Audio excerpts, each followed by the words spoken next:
Oke. Bismillahirrahmanirrahim. Assalamualaikum warahmatullahi wabarakatuh.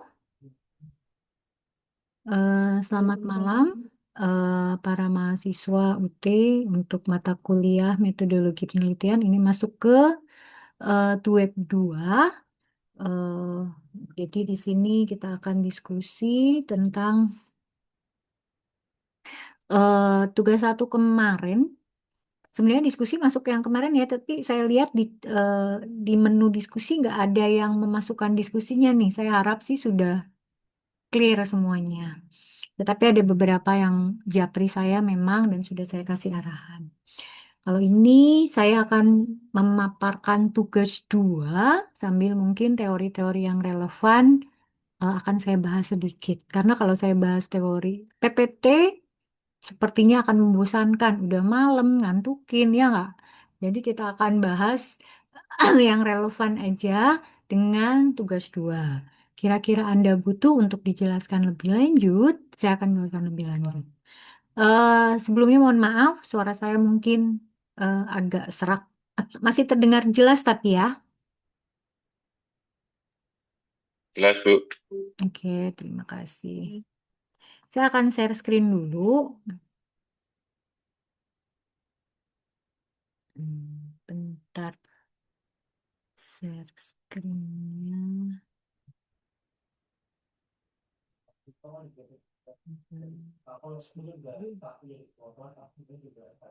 Hmm.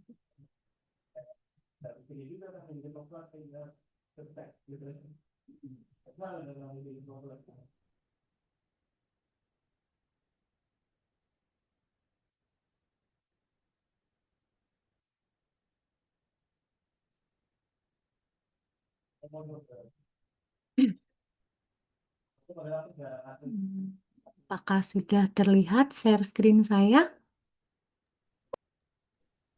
Sudah, Bu. Oke, ini saya lebih memperlihatkan tentang aktivitas belajar 6. Di sini kita akan mempelajari tentang metode penelitian, survei, dan pengambilan data kualitatif. Jadi di sini kita akan membedakan metode kualitatif dengan metode kuantitatif, terus bagaimana metode campuran. Dan ini sih saya harap sudah bisa dibaca ya di modulnya. Saya akan eh lebih memberikan perbedaan penelitian kualitatif dan kuantitatif karena metode ini adalah metode yang bisa kalian pilih nantinya untuk penelitian kalian dan yang bisa dituliskan di proposal kalian. Kemudian survei yaitu bagaimana survei dilakukan. Ini akan saya terangkan sedikit. Kita masuk ke metode penelitian. Jadi nanti masuk ke tugas 2. Ini link to web sudah saya masukin sini ya. Eh, dan nanti kehadiran to webnya juga bisa saya klik di sini. Oke. Saya masuk ke materi yang pertama. Materi yang pertama akan saya bahas tentang metode penelitian. Nah,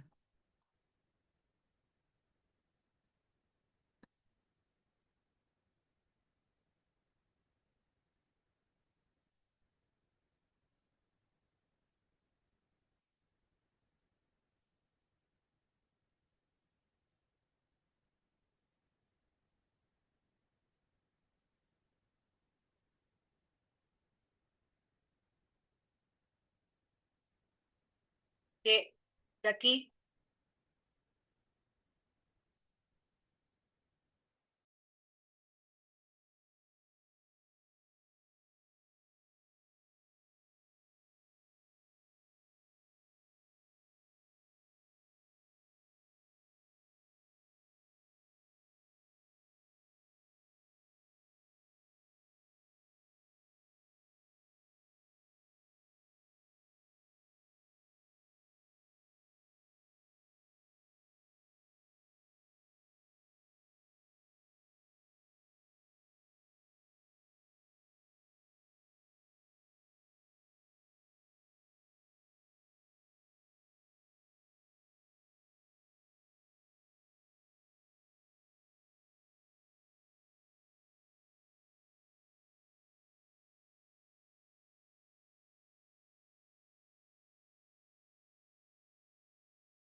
Mohon maaf, ada kendala di laptop saya. Sebentar.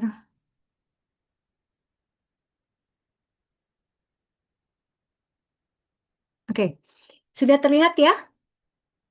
Saya akan bahas sedikit tentang metode metode penelitian karena ini yang akan kalian tuliskan di bab 2. Nah, apa itu metode penelitian? Di sini ada metode kualitatif, yaitu metode yang mengembangkan penjelasan, kemudian fenomena sosial. Penelitian ini bertujuan untuk membantu kita memahami dunia sosial yang kita jalani, mengapa hal-hal itu dapat terjadi. Penelitian ini lebih berurusan dengan aspek sosial dan dunia tempat kita hidup dan berupaya menjawab pertanyaan tentang berikut.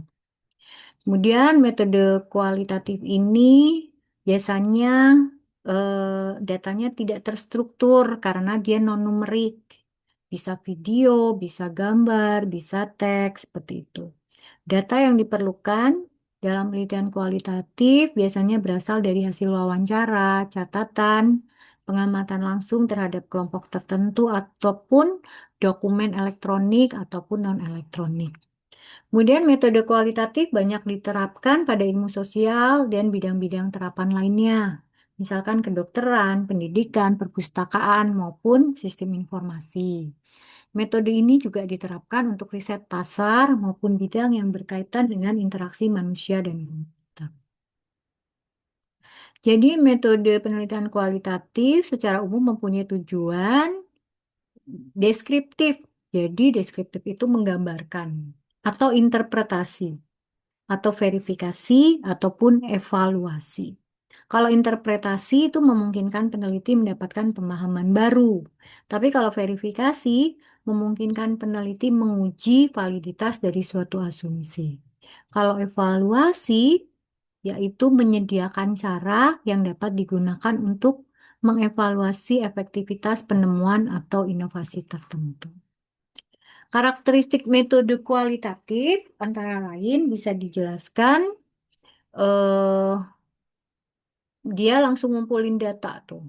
Kemudian datanya bisa bentuk informasi, bentuk ataupun bentuk-bentuk pokoknya non-numerik. Kemudian memecahkan masalahnya biasanya kompleks. Kemudian dia lebih interaktif dan komunikatif.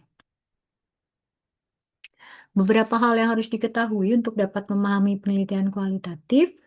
Tidak ada jawaban tunggal, biasanya persepsi yaitu jawabannya, kemudian konteksnya sangat penting, kadang bersifat subjektivitas, semua data bisa.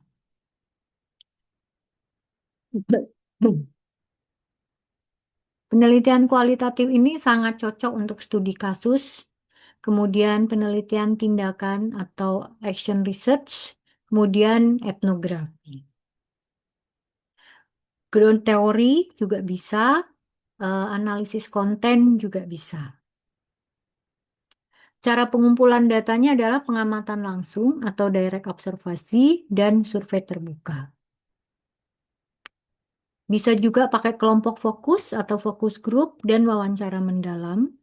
Kita juga bisa pakai catatan sejarah dan pengamatan partisipan, pengamatan etnografi, dan analisis konten. Analisis data kualitatif itu bisa iteratif, induktif, atau berpusat pada peneliti. Jadi, eh, selain penelitian kualitatif, kita punya penelitian kuantitatif. Kalau kuantitatif itu investigasi sistematis terhadap fenomena. Jadi, mengumpulkan data dapat dikualifikasikan dan menggunakan prosedur statistik, matematika, atau model komputasi untuk melakukan analisis data. Cirinya, dia datanya berbentuk numerik, angka, dan bisa diolah. Misalnya survei dari responden, tetapi kita jadikan kuantitatif, misalkan dengan skala Likert, misalkan dengan pembobotan, seperti itu ya. Itu kalau kuantitatif. Karakteristik metode kuantitatif, instrumennya terstruktur, biasanya pertanyaannya tertutup. Kemudian ukuran sampelnya diperlukan, kita perlu ukuran sampel. studi sebelumnya, penelitian kuantitatif, dan generasi hasil. Beberapa pendekatan metode kuantitatif, ada metode non-eksperimental, yaitu metode yang dilakukan tanpa peneliti melakukan manipulasi atas perubahan yang sedang diteliti. Kemudian, metode non-eksperimental. Dia melihat dari tujuan dari metode deskriptif, yaitu menjelaskan, menginterpretasikan kondisi saat ini dari individu, pengaturan kondisi, atau kejadian. Kategori ini, eh, metode deskriptif kuantitatif adalah dari observasi dan survei. Ada juga penelitian korelasional dilakukan untuk mengetahui hubungan atau relasi antara dua entitas. Metode penelitian ini dilakukan untuk mengetahui kuat dan arah relasi yang terjadi secara alami dan minimal pada dua kelompok yang berbeda. Oke, jadi perbandingan gitu ya. Kemudian metode kausal komparatif. Ini mirip dengan korasional, cuman ada yang dibandingkan. Kemudian metode eksperimental, di mana peneliti menggunakan teknik tertentu,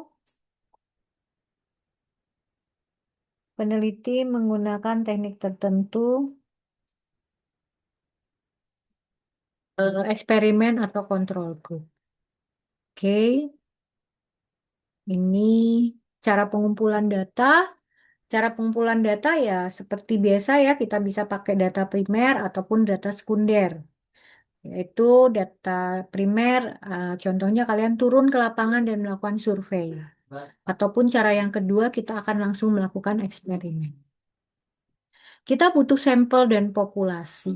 Jadi untuk survei, peneliti harus menentukan ukuran sampel atau jumlah responden minimal. Kalau kalian misalkan mau meneliti, kita butuh menyebarkan kuesioner. Kita butuh butuh berapa sampel ya minimal seperti itu. Analisis data, kita bisa menggunakan analisis data deskriptif, komparatif, relasional, dan sebab akibat. Ini adalah perbedaan metode kualitatif dengan kuantitatif. Bisa kita lihat ya perbedaannya dari segi pendekatan. Kalau kualitatif itu induktif, kalau kuantitatif itu deduktif. Dari tujuan, kalau metode kualitatif itu mendalam, kalau kuantitatif itu melebar. Dan seterusnya. Dari desain, dari setting, pengumpulan data, sampling, tipe data, dan analisis. Kalian bisa baca sendiri perbedaannya. Nah, bagaimana sebuah penelitian yang menggabungkan keduanya, baik kualitatif maupun kuantitatif? Makanya kita sebut metode campuran. Dalam istilah sederhana, campuran itu menggabungkan metode kualitatif dengan metode kuantitatif. Ada istilah lain yang merujuk metode campuran.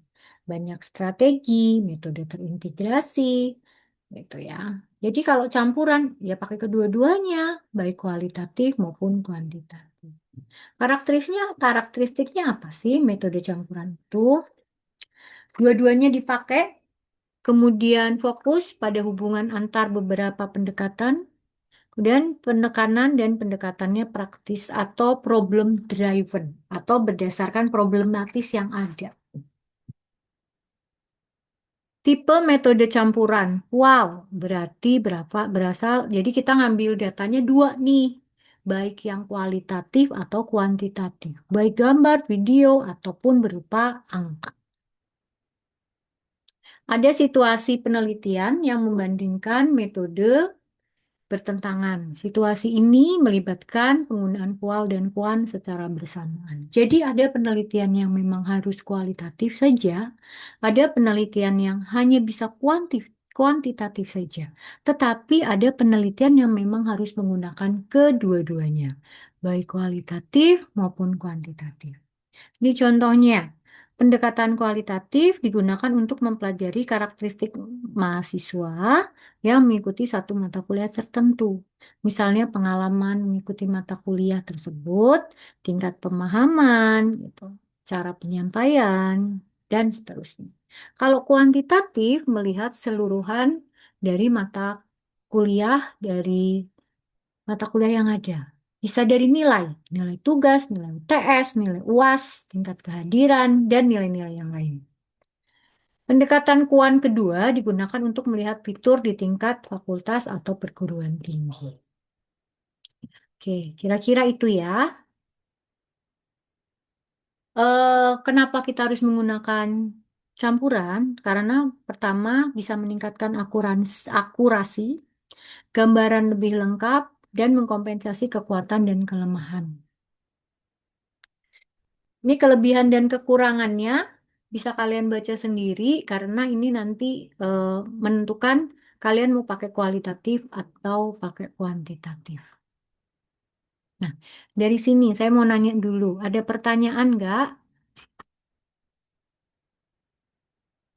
Sudah cukup bisa dimengertikah?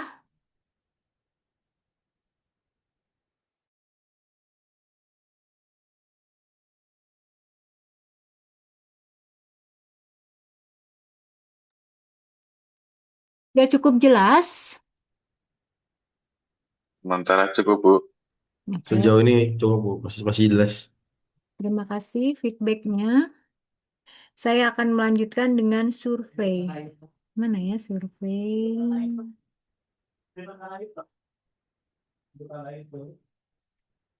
Hipotesis kan, bukan ini. Saya cari dulu ya survei.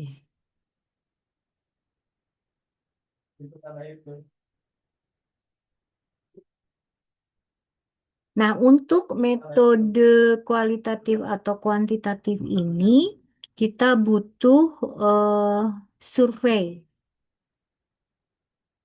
Nah, dua-duanya dari kualitatif, kuantitatif ataupun metode campuran, kita bisa melakukan cara pengumpulan datanya adalah dengan survei. Apa itu survei?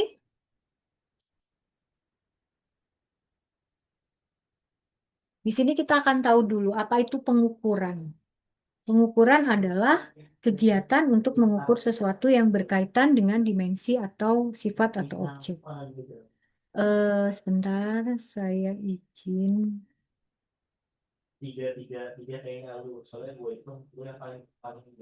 Saya izin off cam dulu ya, karena agak bermasalah di saya.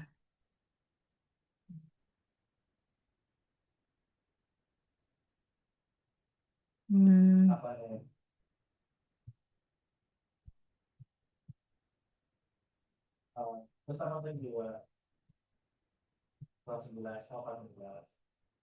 Oke, saya izin off cam dulu. Oke. Suara saya masih terdengar? Sip, Masih Bu. Bu, Masih, masih. oke. Karena agak nge-lag kalau pakai kamera. Aras pengukuran di sini, aras pengukuran adalah digunakan untuk mengkategorikan dan atau mengkuantisasi perubahan. Ada 4 aras pengukuran yang masing-masing menyatakan perbedaan tingkat pengukuran. Keempat jenis aras pengukuran tersebut ada nominal, ada ordinal, ada interval, dan ada rasio. Apa itu interval atau itu ordinal? Nah, kita bisa lihat aras nominal digunakan untuk mengidentifikasi dan mengkelompokkan objek secara alamiah, bersifat kategoris dan berbeda menurut kriteria tertentu. Dan objek yang diobservasi mempunyai karakteristik yang akan menempatkannya hanya ke dalam satu kategori.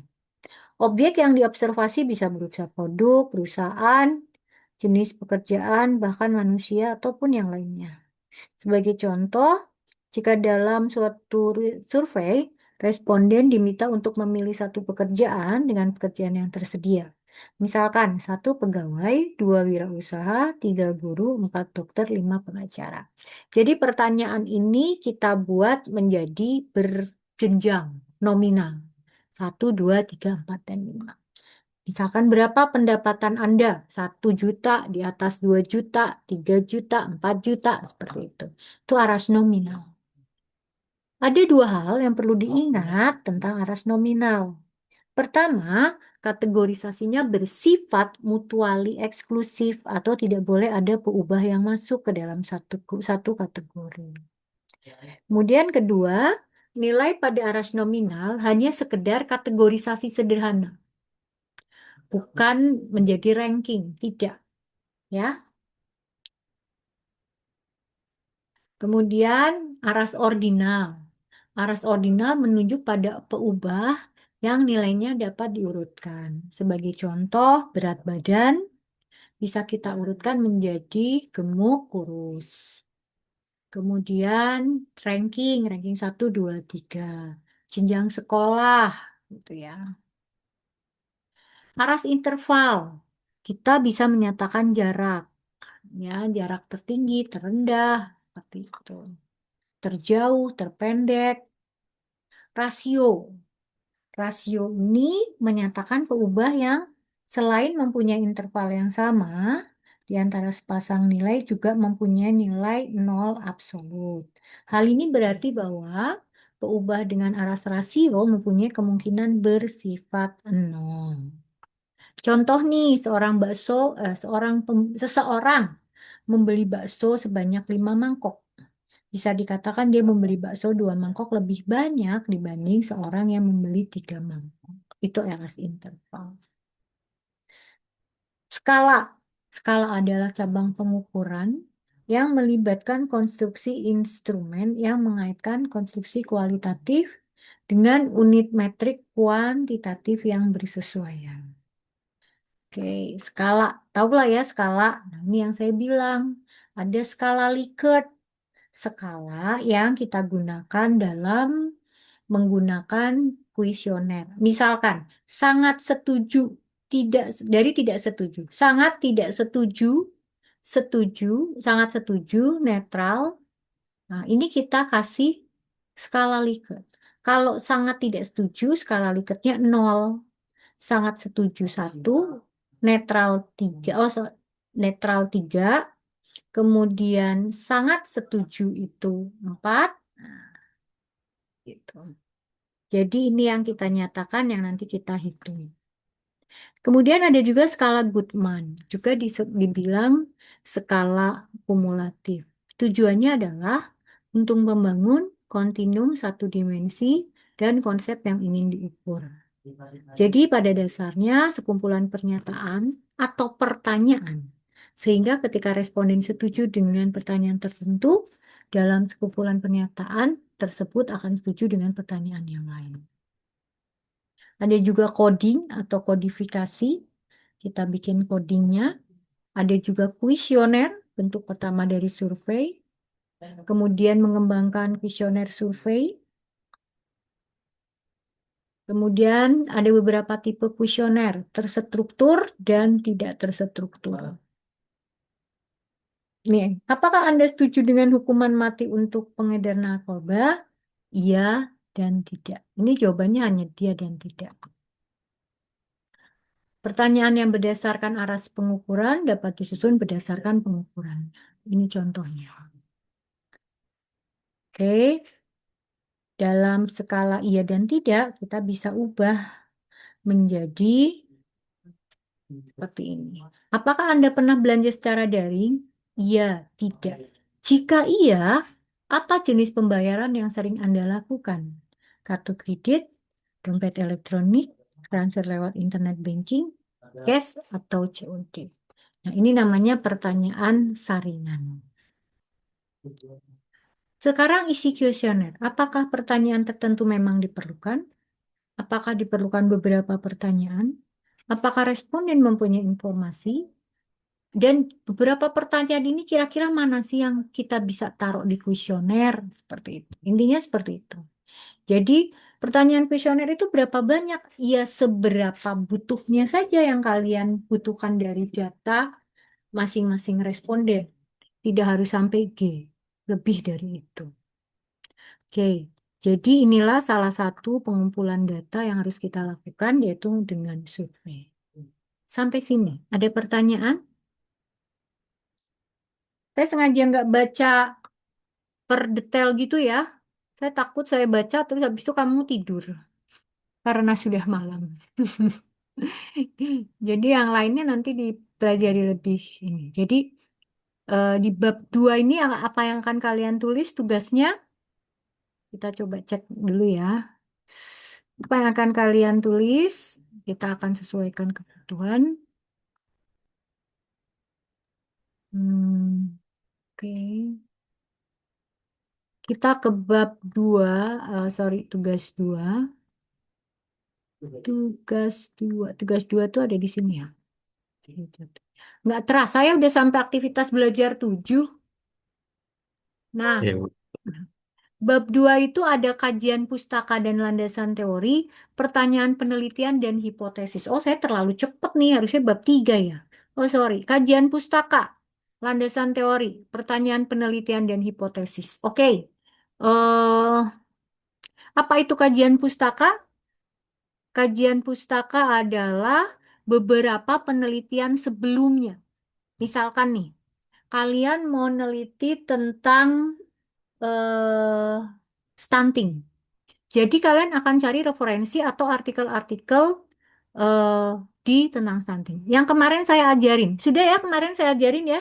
Cara mencarinya ya. Ya, yang di Mandela Ibu. Iya, yang di Mendeley. Bukan. Yang di Di ini connected. ya Iya, konektor. connected paper.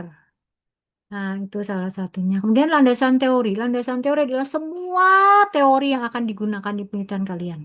Kalau tentang sistem informasi berbasis web, ya berarti harus ada teori webnya, buat web pakai visual, visual apa? Kemudian misalkan pakai Laravel, kemudian perancangan sistem basis basis datanya mungkin pakai SAM, MySQL, itu semua teorinya harus masuk. Nah, kemudian pertanyaan penelitian.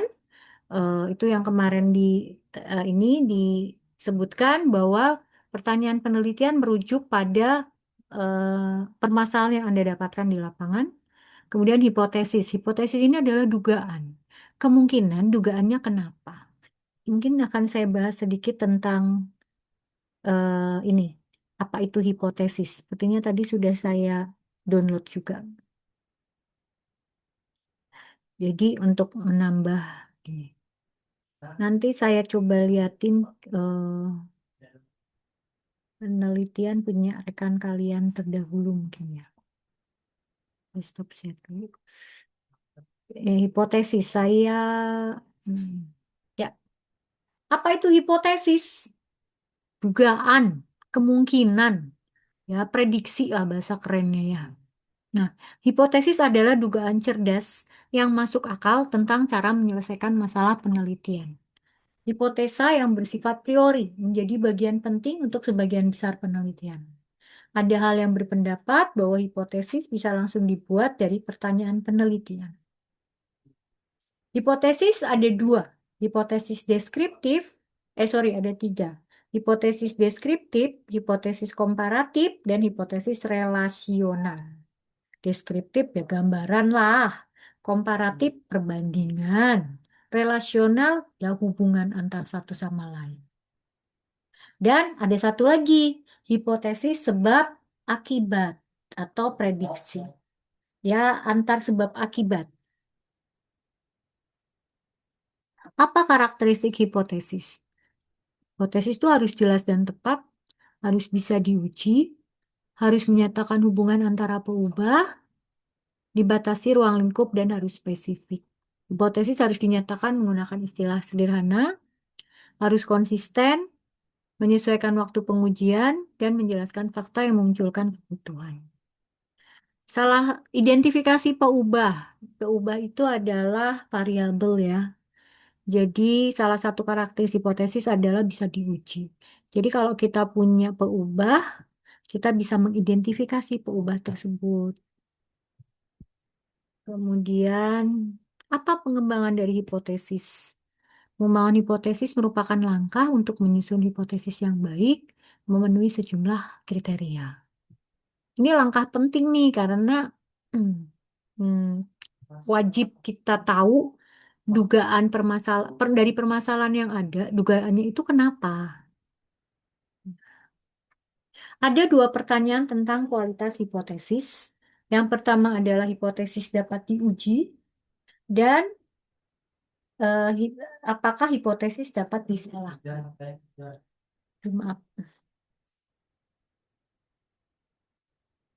Ada tiga langkah sederhana yang digunakan untuk menyusun hipotesis.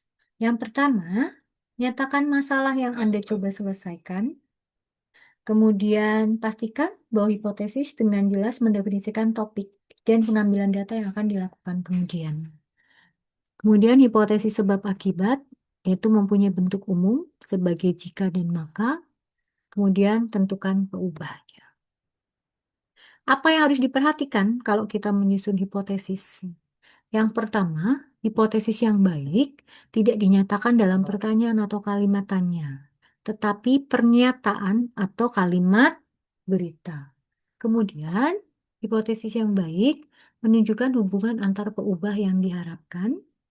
Hipotesis harus mencerminkan kajian pustaka. Hipotesis harus singkat dan langsung ke sasaran. Hipotesis yang baik juga dapat diuji, dan pemilihan kata yang digunakan dalam sebuah hipotesis dapat mempengaruhi hasil akhir dari hipotesis tersebut. Oke, sampai sini ada pertanyaan? Saya kira, Nih, izin tanya Bu. iya. Berarti hipotesis ini berapa pertanyaannya bersambung dari kajian pustaka yang kita ambil atau seperti itu betul? eh, Berhubungan dengan kasus rumusan masalah yang kita tentukan. Oh, latar belakang masalah yang Mm-mm, itu di awal. iya. Oke. Komputernya rusak, nggak bisa nyala CPU-nya, nggak bisa nih. Oh, hipotesis yang pertama, nah, tidak bisa nyala karena powernya rusak ataupun sistemnya tidak nyambung, sistemnya terjadi error, itu hipotesisnya. Nanti diuji mana yang benar nih. Jelas, bisa terbayang? Bisa ya? Oke. Oke, saya akan mencoba mengambil contoh proposal yang sudah ada bab duanya ya. Bentar, biar buat kalian bayangan. Hmm,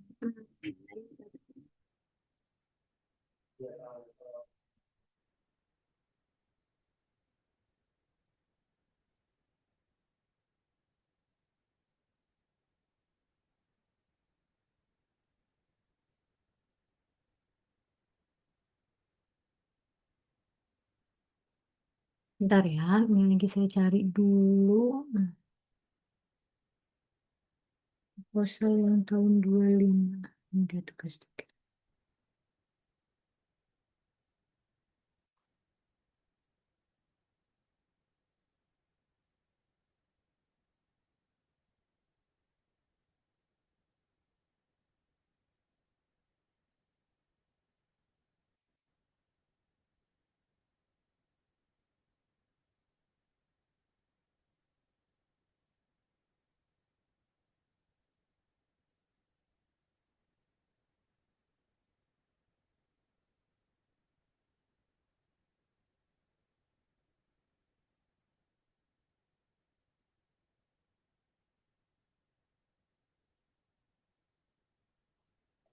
Punya kakak tingkat kalian yang agak masuk di ini.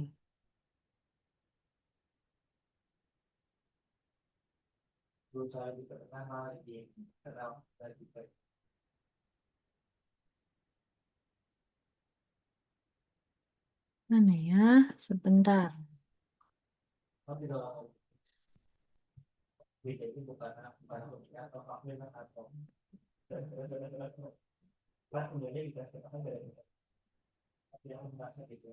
Ini kayaknya bagus.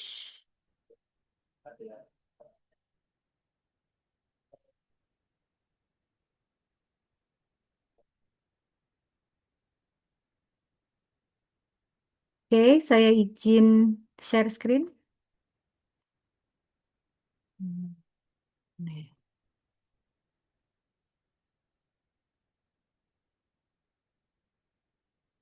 Saya ternyata. Hmm. Oke, sudah terlihat, Mas, Mbak. Sudah, Bu. Sudah. Oke. Nah, Bu. Ini contoh tugas punya anak kakak tingkat kalian, implementasi sistem e-learning sebagai media pelaksanaan ujian berbasis CBT untuk meningkatkan efisiensi penilaian di SMK Budi Mulia. Bentar, maaf sebentar ya. Ini kayaknya ada kendala sebentar. Kalian baca dulu, saya minta waktu sekitar 5-10 menit karena ada yang harus saya hadapin dulu. Ada tamu yang nggak bisa saya tinggal dulu. Sebentar, 5 menit sampai 10 menit ya. Baik, Bu. Ya.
Oke. Anda udah membaca mungkin ya. Di sini bab 2 adalah tinjauan pustaka, kerangka teoritis, dan hipotesis. Jadi bab ini menjelaskan konseptual tentang teoritis dari penelitian kalian nantinya. Jadi dasar teorinya apa? Kalian akan, karena tadi tentang eh, pembelajaran elektronik ya, teorinya tentang pembelajaran elektronik. Kemudian disitasi dari siapa? Ini ada manajemen LMS. Kemudian penelitian sebelumnya ada apa enggak? Ini penelitian sebelumnya. Ujian CBT, definisi CBT, terus sampai teori-teori dan penelitian sebelumnya. Kemudian masuk ke kerangka berpikir, karena kita mau menuju ke hipotesisnya kita. Jadi, kerangka berpikir kalian tuh apa? Jadi, di sini ada indikatornya bahwa ada pengurangan waktu koreksi, pengurangan biaya. Nah, ini kerangka berpikirnya. Kemudian, pertanyaan penelitian. Pertanyaan penelitian ini, bagaimana proses implementasi e-learning, sejauh mana, apa faktor-faktor yang menjadi pendukungnya, kemudian sampailah hipotesis. Hipotesis yang pertama, implementasi sistem e-learning sebagai media, CBT sangat signifikan, meningkatkan efisiensi penilaian, diukur dari pengurangan waktu koreksi dibandingkan dengan metode paper-based learning. Ini hipotesis yang pertama. H0-nya, implementasi sistem e-learning sebagai media pelaksanaan ujian CBT tidak memberikan peningkatan efisiensi. H1-nya ini bahwa CBT berpengaruh, H0-nya tidak berpengaruh. Nanti hipotesis ini setelah dilakukan penelitian, H0 diterima apa ditolak. Seperti itu. Kalau H0 ditolak, berarti CBT berpengaruh. Kalau H0 diterima, berarti CBT tidak berpengaruh. Sampai di sini bisa diterima? Berarti yang hipotesis ini juga ini bersambung dengan bab selanjutnya juga ya, Bu, ya? Mm-mm. Akan bersambung Jadi dengan bab selanjutnya. berarti In- kita mempertanggungjawabkan apa yang kita tulis di hipotesis. iya, benar. Oke, Melalui survei yang akan kita lakukan. oke, baik. Mm-mm. Makanya dia bentuknya pernyataan ya bahwa Mm-mm. sebiti bisa, sebiti tidak bisa gitu ya. Mm-mm. Oke, bisa diterima? Bisa, Bu. Mm-mm. Tadinya saya mau 1,5 jam nih Mas, tetapi mau sampai 2 jam, tapi ternyata saya punya tamu yang nggak bisa ditinggal, jadi saya tadi opening dulu sama tamunya. Hmm, jadi kebetulan sama-sama pentingnya, kalian penting, tamu ini juga penting. Jadi tadi saya agak tinggalin sebentar, tapi intinya bahwa saya di sini sudah memberikan kalian untuk modal nulis bab 2. Oke, jadi selanjutnya boleh saya buka diskusi saja. Siapa yang mau bertanya untuk mungkin kasusnya yang sudah kalian tulis. Ada nilai tugas satu yang belum adakah tugas yang belum saya nilai? Karena kemarin sudah saya nilai semua, tapi nggak tahu kalau yang uploadnya terakhir-terakhir ya. Sudah, Bu. Jadi nilai semua ya. Iya, Bu. Ada perbaikan, tapi saya nggak tahu perbaikannya sudah dinilai lagi apa belum. Kayaknya belum. Maaf. Iya, Nanti ya saya nilai. iya, iya, Bu. Mm, Kebetulan saya ada pertanyaan, Bu. Jadi begini, ya. sejauh materi metode penelitian yang kemarin saya baca dari modul dan banyak sekali referensi saya baca di luar itu, Mm-mm. jadi kan kalau di ya, kasus yang penelitian yang saya angkat itu kan tidak menganalisa sebuah data banyak yang nanti akan dikuantifikasikan. Kalau boleh Ah, Ini judulnya yang mana ya? Saya yang anu Bu, rancang bangun sebentar saya cek. Saya yang judulnya rancang bangun sistem informasi pencatatan transaksi dan monitoring stok galon beredar Hmm, berbasis hmm, web pada depot air minum. hmm, hmm, Ya, itu kan Ibu memberikan feedback, mungkin asumsi kita kan banyak mahasiswa itu mengambil referensi dari yang sudah ada, kemudian dimodifikasi sedikit sehingga bisa dijadikan objek penelitian gitu ya. hmm, Cuman kebetulan karena kasus di depot air minum itu kan klasifikasinya lebih saya analisa itu masuknya kan ke UMKM Bu. Jadi hmm, salah satu permasalahan konkret di UMKM kita itu kan masalah penatausahaan um, data, SDM, aset dan pelaporan tentunya ya. hmm, Nah, kebetulan kalau UMKM yang sifatnya itu retail atau yang sudah banyak beredar di masyarakat itu banyak yang sudah bikin solusi rancang bangun aplikasi e-commerce, kemudian stok opnam, kemudian penjualan gitu. Tapi untuk khusus di depot air minum itu saya cari referensi sana sini, saya searching sana sini, saya nyari di jurnal itu sangat minim sekali saya menemukan referensi yang sifatnya itu problem solving di sisi eh, stok, di sisi manajemen pengelolaan depot air minum khususnya yang di masalah stok aset berupa galon beredar di pelanggan Bu. Nah, makanya ketika Ibu memberikan feedback novelty, pembaruan kalau itu mau diangkat sebagai penelitian saya, itu sebenarnya kalau mungkin di bab satu yang Ibu baca mungkin belum begitu kelihatan sisi hmm, novelty-nya di mana. Nah, itu di bab 2 sudah mulai saya masukkan di sisi mana novelty-nya. Jadi kalau misalnya dianggap di manajemen pengelolaan eh, galon apa namanya penjualan dan penjualan galon air mineral itu sudah ada, misalnya kita anggap seperti itu. Nah, novelty saya itu ada di sisi pengendalian aset berupa galon beredar yang di pelanggan, Bu. hmm, Dan itu lebih detailnya lagi nanti akan ada di bab 4 karena di situ kelihatan eh, stok galon itu mungkin asumsi Ibu yang membaca sekilas di laporan saya itu mungkin hanya sekedar data tabular, Bu. Jadi normalnya orang hanya berasumsi nama pelanggan, nomor telepon, alamat yang mana, alamat pelanggan di mana seperti itu. Nah, hmm, kedalaman penelitian yang saya ambil itu di sisi problem solvingnya itu sampai ke ya basisnya spasial, Bu. Jadi selain data tabularnya itu ada data geografisnya nanti. Si pelanggan itu dia titik geografis spasialnya itu ada di mana saja. Jadi analisisnya nanti bukan hanya data tabular, tapi juga ada data sebaran data spasialnya. Jadi itu untuk problem solving menjawab ketika nanti, oh kok ada perbedaan stock color di pelanggan A, di pelanggan B.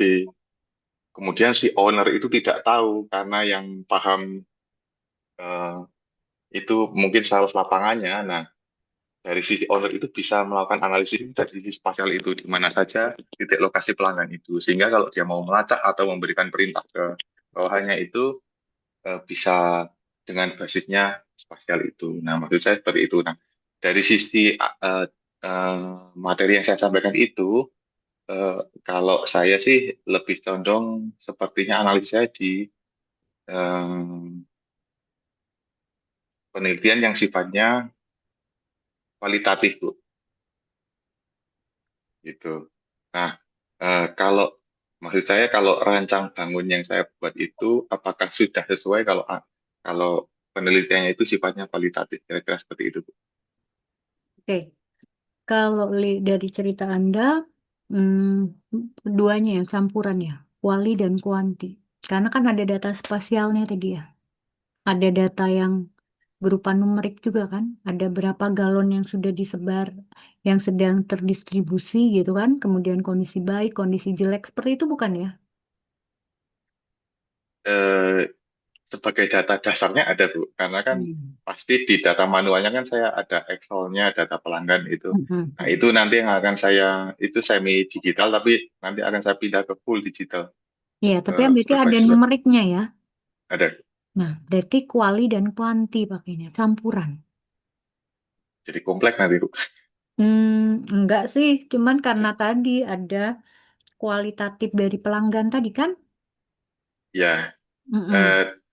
eh, maksud saya begini, sudut pandangnya itu nanti hanya cukup kualitatif saja atau harus campuran itu saya mengarahkannya ke problem solvingnya yang sifatnya itu nanti saya buatkan sebuah tools gitu loh Bu. Jadi data dasar numeriknya itu hanya sebagai data sekunder saja untuk memastikan bahwa simulasi itu menggunakan data yang real gitu.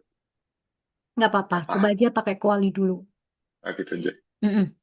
Karena nanti akan saya coba lihat di landasan teorinya sama hipotesisnya. Ya, Ya, kalau mungkin nanti ada bab satu saya baca lagi ternyata udah mulai keluar novelty-nya dan nyambung ya berarti nggak masalah. ya aja. Harus Ya, saya baca dulu sih ya, nggak bisa ya Bu. per kemungkinan gitu. Ya, betul. Karena kan kemarin waktu kita pertemuan pertama kan Ibu menyampaikan bahwa kalau bisa penelitian yang di mata kuliah metode ini nanti bisa sekalian dilanjutkan di Hmm, kalau saya nanti nggak ngambil custom project tapi ngambil skripsi misalnya. ya, Nah itu kan mau saya nggak usah bikin lagi itu aja tak perdalam kan gitu. ya, benar. Jadinya langsung bisa Ya, nyambung. Mm-mm. ya. Baik. Terima kasih Bu. Jadi, ada lagi yang mau bertanya? Hmm, kalau nggak ada, mungkin boleh Saya dilanjutkan. mau Oh, nanya yang buat di awal di bab 2 Bu, di mm-mm, kajian pustaka sama ini di landasan teori tadi. mm-mm, Kan kajian pustaka tadi kan kita ambil dari apa penelitian dari yang udah ada gitu ya. mm-mm. Nah, itu untuk penelitian itu apakah ada standarisasi untuk kayak misalkan maksimal berapa tahun ke belakang gitu atau bagaimana Kalau nggak dan salah, gimana? kalau Nanti nggak salah di daftar pustaka, biasanya kalau ada yang masukkan daftar pustaka ada tuh dari saya.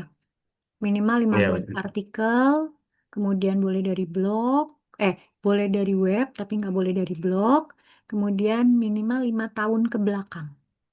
5 tahun ke belakang minimal. Mm-mm. Mm-mm. Maksimal tuh maksimal maaf. Ya maksimal, sorry. Maksimal ya maksimal. Mm-mm. Oke, baik. Terus kemudian di landasan teori kan kita ngambil definisi dari beberapa ya penelitian ataupun dari beberapa ahli gitu ya. Nah, Mm-mm. itu satu landasan teori itu ataukah apa dalam satu landasan teori misalkan tentang Laravel lah misalkan seperti itu harus menggunakan dari dua atau beberapa definisi kah atau cukup satu aja tapi nanti kita merumuskan sendiri dengan bahasa kita. Hmm, kasih dari beberapa peneliti nggak apa-apa. Oke, baik. Kalau saya malah hindarin persepsi kita. Oh, gitu, baik. Mm-mm. Berarti memang baiknya dari peneliti Mm-mm. yang sudah sebelumnya Mm. ini ya. Atau dari Baik. buku. Oh, dari buku juga bisa. Mm-mm. Baik, terima kasih. Ya, ada lagi Mbak Feby, Mas, Mbak Cindy apa ya? Jujur nih saya memang tadinya mau sampai jam 2, tadi kan mulai 19 lebih ya. 19, 20, 21 mau sampai jam 21 lebih. Tapi kayaknya saya nggak bisa full. Jadi semoga yang teori bisa Anda pelajari sendiri. Nah, di sini kita mantepin diskusinya. Hmm, Mungkin 15 menit lagi akan saya akhirin. Jadi monggo yang mau diskusi silahkan. Kalau teori sih sudah jelas ya. Eh, Penulisan sitasi Mendeley sudah cukup mengerti lah ya. Dan saya lihat sudah cukup baik. Cuman banyak yang nggak rapih. Banyak yang nggak rapih, nggak pakai kanan kiri, yang pakai kiri gitu. Terus marginnya, jadi ternyata kan dinilai ya. Jadi saya kasih komentar tuh kemarin. Dan kalau bahasa asing tuh ditulis miring. Itu masih banyak juga yang nggak pakai begitu. Kesalahan-kesalahan apa lagi ya yang kemarin saya temukan tuh? Oh ya tuh kemarin memang sebenarnya mau nanya tapi lupa Bu. Yang kayak ada sih nggak standarisasi ukuran font ataupun ini yang digunakan biasanya gimana, kayak spasinya berapa, ini berapa. Kayaknya di panduan ada deh, Mas. Kayaknya sih kalau di Bandung kayaknya sih jarak antar ponnya ada, cuma kayaknya kalau Fontnya nggak pon ada. Fontnya pakainya hmm, Times bisa New time, Roman time aja. News Roman ya. Mm-mm. Oh, baik.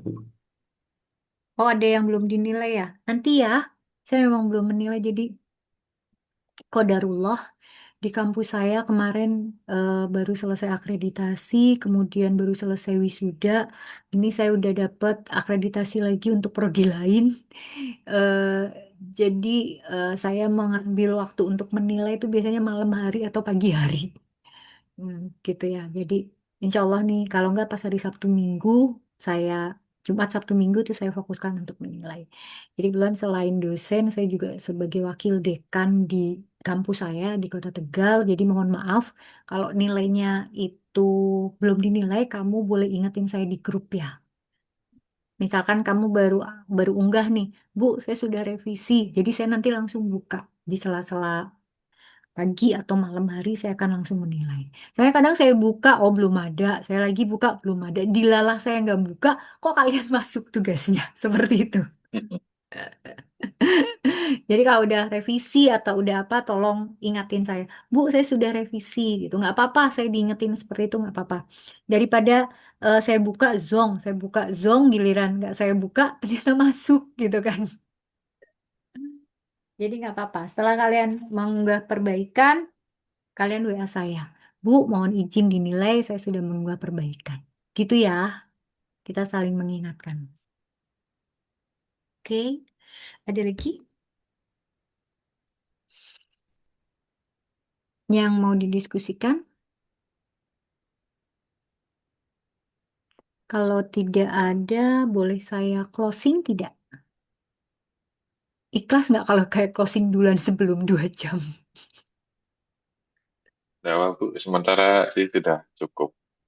Ya, makasih. Yang lain bagaimana? Teori boleh diambil dari buku, intinya tadi artikel 5 tahun ke belakang. Kemudian gunakan citasi yang sesuai. Tadi fontnya, kemudian rata kanan kiri itu yang saya sering ini. Spasinya biasanya 1,5. Kemudian marginnya 4, 4, 3, 3. Atas 4, kiri 4, bawah 3, kiri kanan 3. Biasanya tuh seperti itu. Tapi itu tergantung ya, karena nanti kan mungkin ada mata kuliah karya ilmiah. eh, Pokoknya satu, kalau kita mau nulis proposal ataupun apa, cek panduannya. Di panduan ada nggak? Kalau di panduan ada, kejar di panduannya dulu. Kalau nggak ada, berarti gunakan yang seperti saat metodologi penelitian ini. Gitu ya. Ya, Bu. Oke, saya mohon maaf jika saya nggak bisa full 2 jam. Selain ini ada tamu, kayaknya fisik saya agak ngedrop juga. Jadi, semoga besok nih bisa saya nilai semuanya, baik yang perbaikan maupun yang baru mengirim. Kalau nggak salah nanti kalian sudah bisa ngirim tugas kedua deh kayaknya minggu depan. Iya, kalau sudah bisa ngirim. Intinya yang habis ngunggah nih tugas, tolong di-mention saya di grup. Bu, izin dong sudah kirim gitu. Jadi saya langsung buka nanti ya. Oke, Ya, seperti Bu. itu. Terima kasih atas gabung di sini. Alhamdulillah kita masih sehat sampai hari ini. Semoga kita masih terus diberikan nikmat sehat ya. Kemudian mendapatkan ilmu. Semoga ilmu kita dapat bermanfaat karena ilmu yang cuma ngendon di diri kita juga nggak bagus juga. Ilmu harus kita hamdukan, kita amalkan, baru bisa bermanfaat seperti itu. Ibarat kalau ilmu itu sebuah otak kita tuh sebuah gelas, gelasnya kita isi terus, full nggak? Nah, tetapi gelas ini akan berguna jika sudah penuh dikasihkan ke orang yang haus, ya nggak? Diisi lagi, diberikan lagi, seperti itu. Tapi kalau dituangin terus, dia akan tumpah melebar-melebar nggak karuan. Itulah ibaratnya ilmu yang masuk ke dalam otak kita, kenapa harus kita keluarkan. Oke, terima kasih hadirnya dimanapun berada ya, karena ini mungkin ada yang di beberapa daerah. Kebetulan di sini cuacanya cerah, cenderung panas kalau siang. Nggak tahu kalau di kota-kota kalian seperti apa. Apakah panas kalau siang tuh panas terik gitu kan? Tiba-tiba malamnya hujan gitu kan. Oke, semoga kita selalu diberikan kesehatan. Wabillahi taufiq wal hidayah. Saya akhiri dengan bacaan alhamdulillah. Wassalamualaikum warahmatullahi wabarakatuh. Waalaikumsalam warahmatullahi wabarakatuh. Terima kasih, Eh, Bu. Gih, saya butuh dokumentasi. Boleh saya Lanjut. foto dulu? Oke, yang nggak on cam nggak apa-apa deh. Aduh, sayangnya merem lagi. Tunggu ya.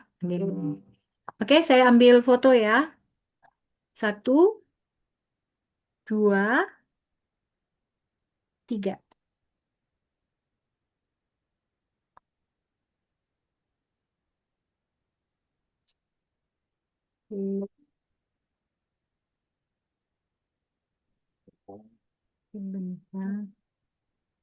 Sebentar, sebentar. Oke. Terima kasih. Assalamualaikum warahmatullahi wabarakatuh.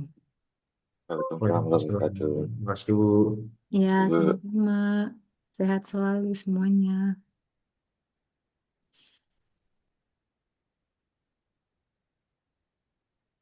Kalian boleh live dulu. Kebetulan saya masih ini matikan rekodnya.